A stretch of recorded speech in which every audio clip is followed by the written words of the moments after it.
Oh, hello everyone. It's so lovely to see you. My name's Emerald and I'm one of Santa's elves. I've taken a sneaky few minutes off from the toy workshop production line to see what you've all been up to, raising money and having some festive fun for Children's Hospice Southwest. Santa tells me you've all been dressing up in Christmas outfits and doing all sorts of things. Walking, running, juggling, doing roly-polies and cartwheels, hula hooping and generally getting into the festive spirit. I can't wait to see the photos of you all. Everyone from Children's Hospice Southwest has asked me to say a special thank you to each and every one of you. Santa has asked me to let you know that you are all definitely on his nice list ready for delivery on Christmas Eve. Oh my goodness, how exciting is that? Now, if you'd like to get yourselves comfortable, I'd love to read you a special Christmas story that has been written just for you. Are you sitting comfortably? Then I'll begin. Well, boomed Santa, have all the children from Bristol been good this year? Well, mostly, answered the little old elf as he bustled across the busy workshop to Santa's desk. Santa peered down at the elf from behind the tall teetering pile of letters that the children of Bristol had sent him. Mostly? Asked Santa, looking over the top of his glasses. Yes, but they've all been especially good in the last few days, said the elf. Jolly good, chuckled Santa. Then we'd better load their presents up. Even though the sack of presents was really, really big, and the elves were really, really small, they seemed to have no trouble loading it onto Santa's sleigh, though how they managed to fit such a big sack into one little sleigh, even they didn't know, but somehow they did. Splendid, boomed Santa, we're ready to go. Not quite, Santa, said the little old elf. One of our reindeer is missing. Missing? Which reindeer is missing? Asked Santa. The youngest one, Santa, said the elf. It's his first flight tonight. I've called and called him, but just then the young reindeer strolled up, munching on a large carrot. Where have you been? Asked Santa. But the youngest reindeer was crunching so loudly that it was no wonder he hadn't heard the little old elf calling. Oh, well, never mind, said Santa, giving the reindeer a little wink. He took out the Santa nav and tapped in the postcode BS1 for Bristol. This will guide us to Bristol in no time. Crunch, crunch, crunch. With a flick of the reins and a jerk of the harness, off they went racing through the sky. Ho, ho, ho, laughed Santa. We'll soon have these parcels delivered to Bristol. Santa's sleigh flew through the starry night, heading across the North Sea. On they flew in the crisp wintry sky, passing above the lights of Cheltenham and Gloucester. In the wink of an eye, the sleigh was flying above the River Severn. The youngest reindeer was very excited. He'd never been away from the North Pole before. They had just crossed over the Severn Bridge when suddenly they ran into a blizzard. Snowflakes whirled around the sleigh. They couldn't see a thing. The youngest reindeer was getting a bit worried, but Santa didn't seem at all worried. In 2 kilometres, said the Santa nav in a bossy lady's voice. Keep left at the next star. But madam, Santa blustered, I can't see any stars at all in this snow. Soon they were hopelessly lost. Then, through the howling blizzard, the youngest reindeer heard a faint ringing sound. Ding dong, ding dong, ding dong, ding dong. He looked over at the old reindeer with the red nose, but he had his head down. Ding dong, ding dong, ding dong, ding dong.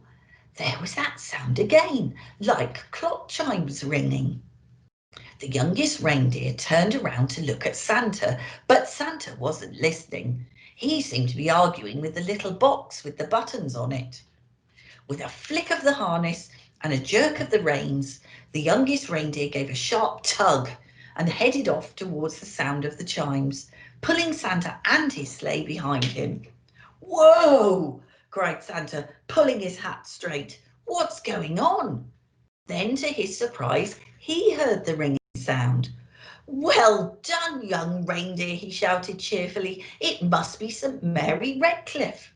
Don't worry, children, Santa's coming." Then suddenly, crunch! The sleigh hit something as it plummeted through the snow clouds. "You have arrived," said the Santa Nav unhelpfully.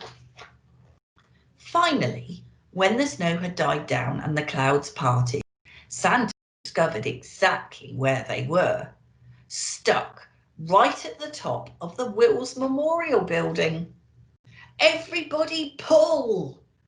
The reindeer pulled with all their might until at last, with a screeching noise, the sleigh scraped clear of the tower and Santa steered them safely over Park Row, past Berkeley Square, over Brandon Tower and down onto Brandon Hill. Luckily, there was no real damage done, but all the parcels had been jumbled up. Santa quickly sorted out the presents into order again. "Right," said Santa, "thanks to the young reindeer, I know where we are now. Don't worry, children, Santa is coming." Santa drove his sleigh expertly from rooftop to rooftop all over Bristol, popping in and out of chimneys as fast as he could, which was pretty fast for a chubby chap. There were big chimneys in Clifton and small chimneys in Bishopston. He squeezed down thin chimneys in Bedminster and plummeted down fat chimneys in St. George. The youngest reindeer was amazed at how quickly they went, and Santa never seemed to get tired at all. And it looked like the children in Bristol were going to be very lucky this year. But the youngest reindeer was starting to feel a bit weary and quite hungry too. In house after house, Santa delved into his sack for parcels of every shape and size. He piled them under the Christmas trees and carefully filled up stockings with surprises. In house after house, the good children of Bristol had left out a large mince pie, a small glass of something, and a big crunchy carrot. Santa took a little bite out of each mince pie, a tiny sip of something, wiped his beard, and popped the carrots into his sack. From Ashley Down to Totterdown, from St Anne's to St Andrews, from Barton Hill to Sea Mills, and all the places in between, Santa and his sleigh visited every house in Bristol. Santa delivered presents to Alfie, Ava, Benjamin, Brooke, Charlie, Chloe. The list went on and on. Zach, Zoe, Zibble. Zibble? That must be a spelling mistake, surely. Oh, anyway, finally, Santa had delivered the last present on the long Bristol list. "Great moons and stars," sighed Santa. "It's past midnight and my sack seems as heavy as ever. I hope I haven't forgotten anyone." Santa opened his sack to check, but it was full of juicy, crunchy carrots. Santa shared out the carrots between all the reindeer. "Well done, lad," he said, patting the youngest reindeer gently on the nose. But the youngest reindeer didn't hear him. He was too busy munching. Then it was time to set off for home. Santa reset the Santa Nav once more to the North Pole, and soon they were speeding above the docks, over the Clifton Suspension Bridge, through this crisp, starry night. "Ho, ho, ho," laughed Santa. "Merry Christmas, Bristol." Well, I don't know about you boys and girls, but that's made me feel a bit sleepy. So I'm just off to put my Santa's elf PJs on and snuggle up with a nice hot cup of cocoa. But before I go, I'd just like to wish you and your families a very, very happy and safe Christmas. And hopefully I'll look forward to seeing you all again next year at Santa's on the Run 2021. Merry Christmas, everyone.